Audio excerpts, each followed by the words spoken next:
Hi everybody, Ross Hansen here. So for my Songshare project, I decided to talk about the USA for Africa's song "We Are the World" from 1985. There's two versions of this song, but the 1985 one I feel is the most complete or does the best job at representing all these different aspects of what makes it such a great pop song. There's some really cool stuff involved in it, and it featured over about 40 artists that included professional singers such as Bob Dylan or Stevie Wonder, but it also included actors like Dan Aykroyd, so it was kind of all over the spectrum here. A lot of my information I'm going to be talking about came from this cool documentary I got to see on Netflix. It's called The Greatest Night in Pop, and it's all about the creation of the We Are the World song and how it became so successful. So a lot of the storytelling that I'll be mentioning all came from that documentary. If you haven't seen it yet, I encourage you to go check it out. So the piece was written by Lionel Richie and Michael Jackson in the 1980s. You can see them there accepting their Grammy. It won 4 Grammys, and it also won Record of the Year. Like I said, it features many of the most iconic musicians of all time. Michael Jackson and Stevie Wonder, of course, or Lionel Richie, of course, but also Billy Joel, Bruce Springsteen, and Stevie Wonder, like I mentioned. The piece was written as a fundraiser for USA for Africa, which is an organization that raises money for impoverished communities in the United States as well as in Africa. This is a great photo taken the night of the creation of the piece. According to the documentary, they performed and recorded this whole piece on the night of the American Music Awards. So it was around 4 or 5 o'clock in the morning by the time they finished. And Diana Ross has a beautiful quote about, "I just don't want this night to end. It's such a wonderful, wonderful night." Do the next one here. The piece begins with a solo by Lionel Richie. You can see him right there.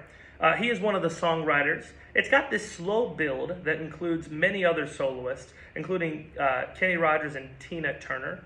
The main chorus comes in at 1 minute and 20 seconds. It's sung first alone by Michael Jackson, and then it's duetted with Diana Ross. In the documentary, like I said, Diana Ross says that beautiful moment about how she never wants the night to end. So just very successful. I really enjoy having Stevie Wonder in the intro too, because you don't hear a whole lot of collaborations with some of these artists. So it's just beautiful there. This is a great photo of Michael Jackson and Diana Ross, and I think it just represents the whole first chorus, as well as how it continues on. Speaking of that chorus, the main hook is just simple 3 notes. We are the world, do-do-do-do. There's this rise and fall based on who is singing that chorus throughout the whole thing. Michael Jackson performs it first, like I mentioned, and it's just so gentle, so effortless. Because this melody of do-do-do-do is very simple and effortless, it's very accessible for a lot of people to sing. I don't know if they intentionally wrote it in the pentatonic scale, but it definitely makes it singable across all cultures, since those 5 notes are common in every culture. The next time we hear it, it rises in a lot of intensity. Bruce Springsteen sings it at 2:16, and it's being continually built on with solos by Steve Perry. Oh, you can go back real quick. You're fine. By Steve Perry and Daryl Hall. The main chorus continues throughout the piece. The ending is really simple. It just has a fade out of that main chorus, which is used in a lot of popular music now. The piece was actually written for a lot of perspectives, or it's been taken apart now by a lot of children's choirs. There's a lot of children's version and children's choirs across the whole world that performed this piece. Lionel Richie pointed out, actually, even if you don't speak English, he wanted the simple "We are the world," just the four words phrase there, to be so impactful to you. You can understand that message and how it connects with the music there.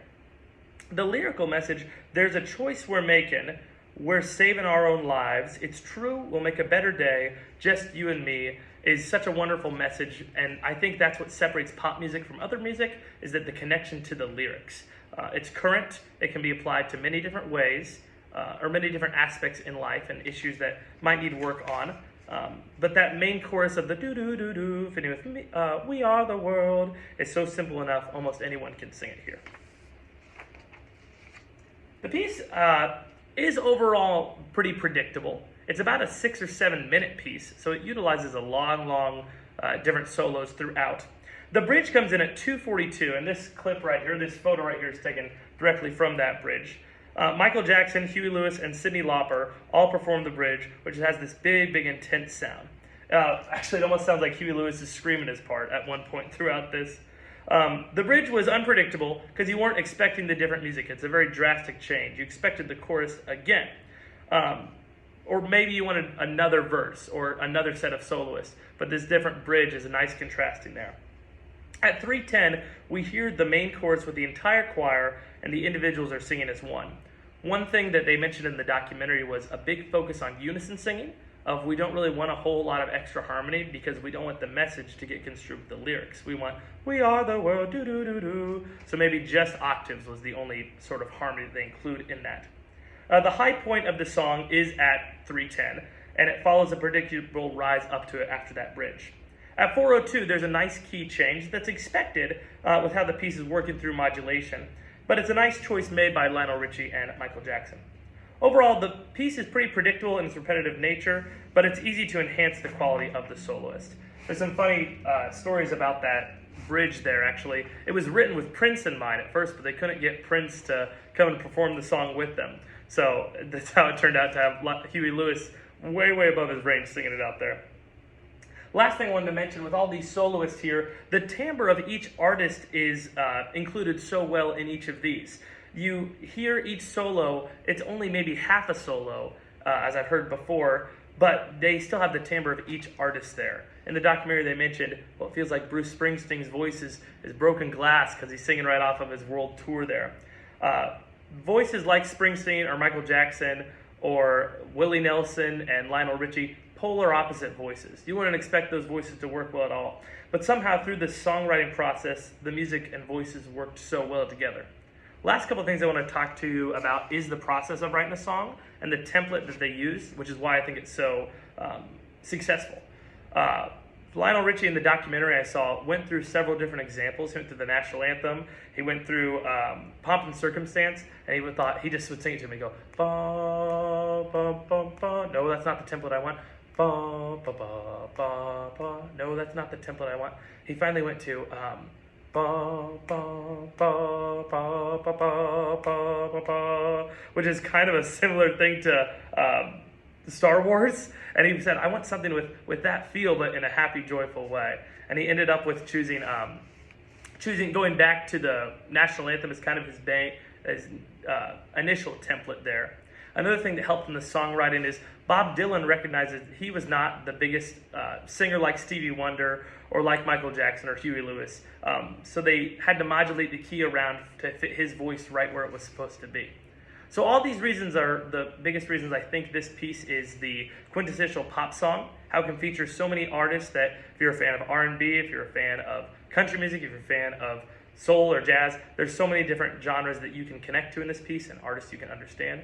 Hope you enjoyed learning about the We Are the World. Hope you give it a listen. If you're going to give it a listen, make sure you listen to the original one. The one in 2010 just simply doesn't do its justice. So thanks for listening. Bye.